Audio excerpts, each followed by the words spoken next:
Good morning from the Alaska waters. Let me show you what I'm looking at right now. This is the view from my balcony.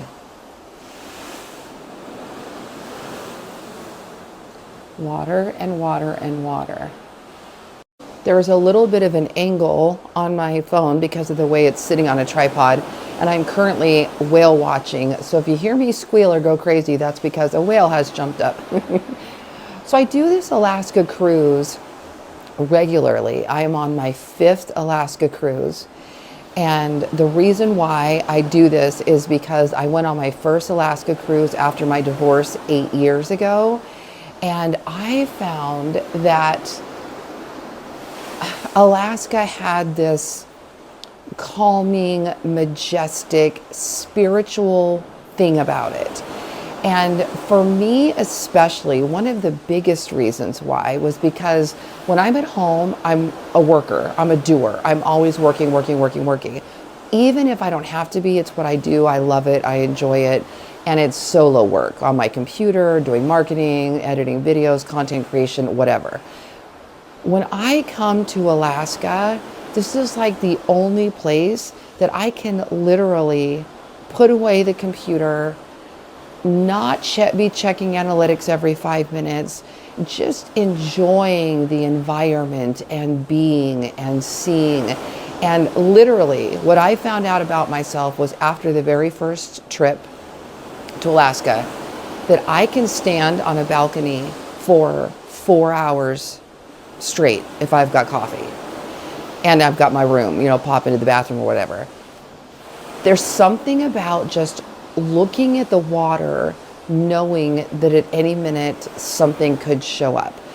This morning I've seen porpoises so far. I've been out here for 2 hours.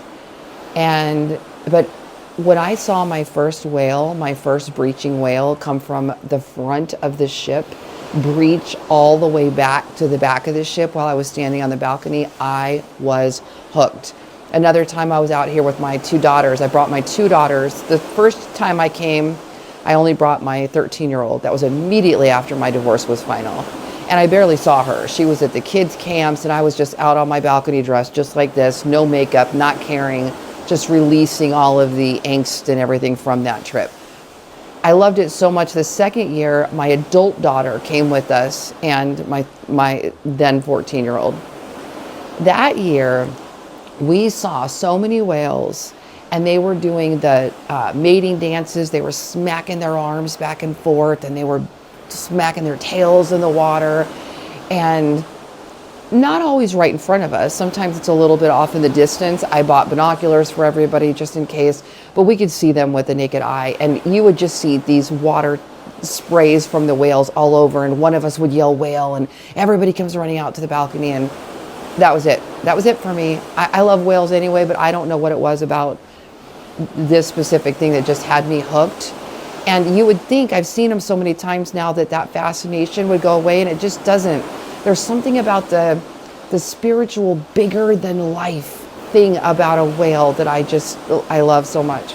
And then I loved all of that so much that the following year, I don't know if it was sequential, I'd have to go look at my years, but not long after, I brought both of my daughters, their boyfriends, because now I think my youngest one was 15, 16, I can't remember, 16 probably. And then I brought my 2 brothers. And we all got balconies side by side where we could sit out here and watch the whales. We saw shark migrations, like hundreds of sharks going underneath our boat and coming out the front end.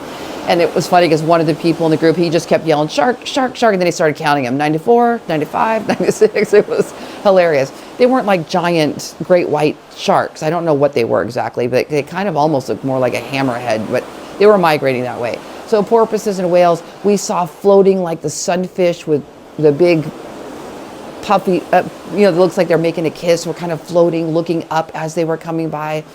The amount of stuff that we saw was incredible.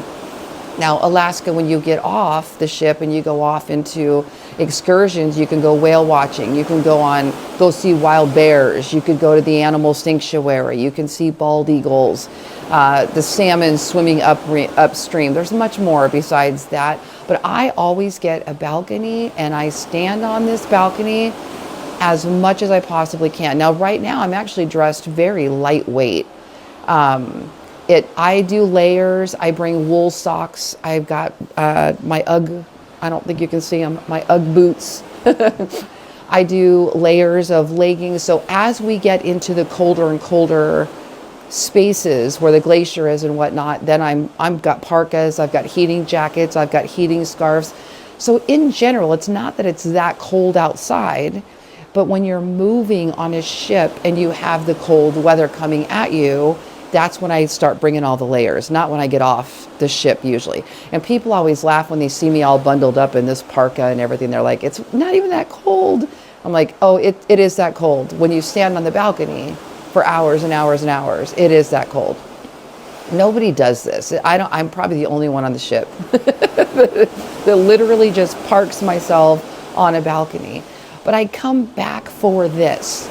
I come back, this time I'm here with my mom. It was her 73rd birthday yesterday, and she didn't get to come with the other group. I can't remember how that all panned out. She either wasn't here or something when I brought everybody. And so now it's just me and her. She gets her own trip. I flew us first class, giving her the whole experience. We have VIP treatment and special designated seating, and we each got our own room because I need that kind of space. And that's a beautiful thing. And I love getting to see Alaska through the eyes of somebody else for the first time, which is nice. But every time I think, like day 4, day 5, like on the last sea day, after I spend all day out there, I'm kind of like, all right, maybe this is the last time I'll do Alaska. I've seen it all, I've done it all. And as soon as I get back home, I'm thinking about the next year coming back, because there's nothing like it. I just got off a Caribbean cruise 3 months ago. I did my first ever solo cruise, and I did the Caribbean, and I did Celebrity Cruise Lines. I'm on Royal Caribbean this time, but I did Celebrity. I do really love Celebrity ships. And it was great, go solo, but it was all really about the convention. And I went to like a convention on the ship, like a workshop on the ship. So I didn't even spend any time like out on the balcony. I didn't really spend much time alone. This is like, it's like my mom doesn't even want to really sit out here with me. And that's fine, because I can do this alone and enjoy this alone. And you know, when you get divorced or you start over or you become widowed or whatever it is, or you just never get married and you're living your life, sometimes you lock yourself in and you don't go do the things that could feed your soul and make you feel alive. And I don't know about you guys, but at 53 years old, almost 54, I need to be reminded I'm alive. I'm still living, because we're no longer building for anything. We're not trying to find somebody to get married. We're not trying to have babies. We're not trying to start over and build we might be starting over, but we're not in build mode anymore. And build mode makes you feel alive, dreaming of the future. Oh, I can't wait till I buy a house. I can't wait till I do this. So when we kind of graduate out of that and we're in our lives, living our lives, even though we may still have something we want, a goal to go for, it's not the same. And so it's very easy to get kind of trapped in this just, okay, here I am, what, and you start feeling like you're just kind of waiting for the inevitable or something. So doing things, getting out, having experiences, seeing things you've never seen before, whatever that is for you that feeds your soul. You might love mountain biking, might love cooking classes, you might like tropical vacations, you might, whatever it is, you might like group workshops, and you unplug and plug in to whatever it is that makes your soul happy, that does not include you just sitting in your house being alone. I think it's so important for our health. I heard recently that awe, AWE, is like the number one thing that somebody needs for happiness and longevity. Awe. This is awe. This is awe.